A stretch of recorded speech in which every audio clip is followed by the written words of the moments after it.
Disons, nous allons lire Ephésiens le chapitre 1, du verset 1 jusqu'au verset 4. Et regardez bien attentivement, Brian. Paul, apôtre de Jésus-Christ, par la volonté de Dieu, virgule, regardez Brian, qu'est-ce qui est écrit? Aux saints qui sont à Éphèse et aux fidèles en Jésus-Christ. Donc les saints et les fidèles en Jésus-Christ qui sont à Éphèse. Est-ce que tu vois comment Paul parle? Comment il s'adresse à l'église? Il s'adresse à qui? Aux saints et fidèles. C'est-à-dire l'église est sainte. Comment se fait-il que l'église est sainte? Les bien-aimés sont des saints. Continuons à lire. Que la grâce et la paix vous soient données de la part de Dieu notre Père et du Seigneur Jésus-Christ. Béni soit, le verset 3, béni soit Dieu, le Père de notre Seigneur Jésus-Christ, qui nous a bénis de toutes sortes de bénédictions. Quelle bénédiction? Spirituelle ou dans les lieux célestes. En qui? En Christ. Pas dans le monde, mais en Christ. Verset 4. En lui, Dieu nous a élus, Brian, avant la fondation du monde. Mais si nous sommes élus avant la fondation du monde, mais nous sommes élus où? Avant la fondation du monde, il y avait quoi? L'éternité. Donc nous avons été élus où? Dans l'éternité. Pourquoi? Pour faire quoi? Pour être quoi? Pour que nous soyons saints. Oh, j'ai été élu pour être saint. Et irrépréhensible devant lui. Pourquoi?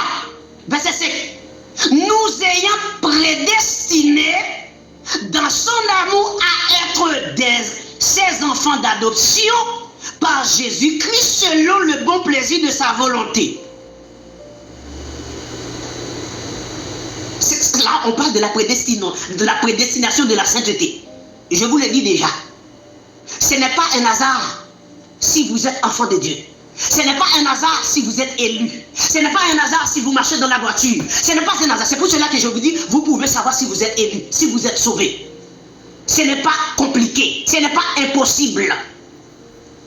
Parce que tous ceux qui sont élus sont prédestinés à être saints.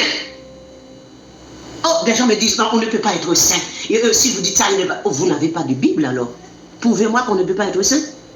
Oh, je vous mets en défi de me prouver qu'on ne peut pas être saint. Et prouvez-moi aussi, vous pouvez être sauvé si vous n'êtes pas saint.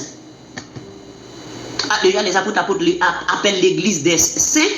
Maintenant, vous allez me dire le contraire. L'église des saints. Maintenant, lors de l'enlèvement, vous ne serez pas seulement saint, mais vous serez glorieux. Vous voyez la différence? Là, vous êtes saint, mais lors de l'enlèvement, vous serez glorieux. Là, nous sommes saints. Mais lors de l'enlèvement, nous serons glorieux. Pourquoi? Parce que 1 Pierre 4, 14, l'esprit de gloire repose sur vous. Et Ephésiens 5, 27, l'esprit de gloire qui rend l'église glorieuse, c'est cet esprit-là qui enlève l'église. Et l'église sera enlevée glorieusement. Mais si vous n'êtes pas saint, comment vous allez être enlevé glorieusement? Comment? Et puis, regardez lui qui parle de émission de la restauration. Vous êtes content parce qu'on m'a frappé. Vous êtes content parce que j'ai été blessé, frappé. J'ai été battu par des pasteurs, des gens de toutes sortes. Et ça t'a réjoui. Pendant ce temps, tu parles de l'émission de la restauration. Quelle restauration? Et tu parles que tu es enfant de Dieu, tu es soi-disant serviteur de Dieu. Quel serviteur de Dieu? Donc tu penses que tu as le même esprit que moi? Et puis, tu vois la chose? Je te mets en défi. Tu ne peux pas ne pas m'aimer, mon ami. Tu dois m'aimer. Et tu dois passer par le même chemin que moi si tu veux être sauvé. Moi, je suis condamné à t'aimer. Et on peut me mettre en défi. Je dois t'aimer, je n'ai pas le choix. Parce que comme il dit dans 1 Jean 3, le verset 15, 1 Jean 3, 15, laissez-moi voir, je reviens dans Ephésiens, Brian. Attends, il faut que j'apprenne à ce monsieur la parole de Dieu. 1 Jean 3, le verset 13. Ne vous étonnez pas, frères, si le monde vous hait. De quel monde Jésus parle là? Le monde pour lequel il est mort? Oh, si je devais parler de le monde, traiter un sujet sur le monde, il y a deux mondes. Apprenez ça, émission de la restauration. Il y a deux mondes. Le monde des ténèbres et le monde de la lumière. Le monde des ténèbres, c'est le monde physique là que vous voyez là. Le monde de la lumière, c'est l'église. Ok? Jean 7 dit, le monde ne peut pas vous haïr, comme Jésus-Christ dit, comme l'apôtre Jean l'a dit dans 1 Jean 3, le verset 13 là. Ici là, comme il dit dans Jean 17, 9. On parle de notre monde, parce qu'il y a deux mondes, mon frère. Mets ça en ta tête. Et si tu veux parler avec moi, tu prends ta Bible. Surtout, je te le dis, je te l'avais averti. Je te dis, si tu veux me parler, tu prends ta Bible. Sinon, tu ne pourras pas parler avec moi. Ne vous étonnez pas, frère. 1 Jean 3, le verset 13. Si le monde vous hait, quel monde? Le monde des ténèbres. Le monde pour lequel Jésus-Christ n'est pas mort.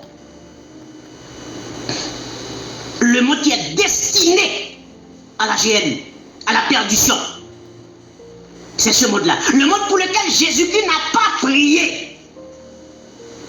C'est ce monde-là. Et toi là, émission de la restauration soi-disant, tu fais partie de ce monde impur-là. Jésus-Christ n'a pas prié pour toi. Nous savons que nous sommes passés de la mort à la vie. Pourquoi? Parce que nous aimons les frères. Celui qui n'aime pas demeure dans la mort. Donc, toi tu es en mort parce que tu ne m'aimes pas. Je ne peux pas être réjoui parce que quelqu'un t'a frappé.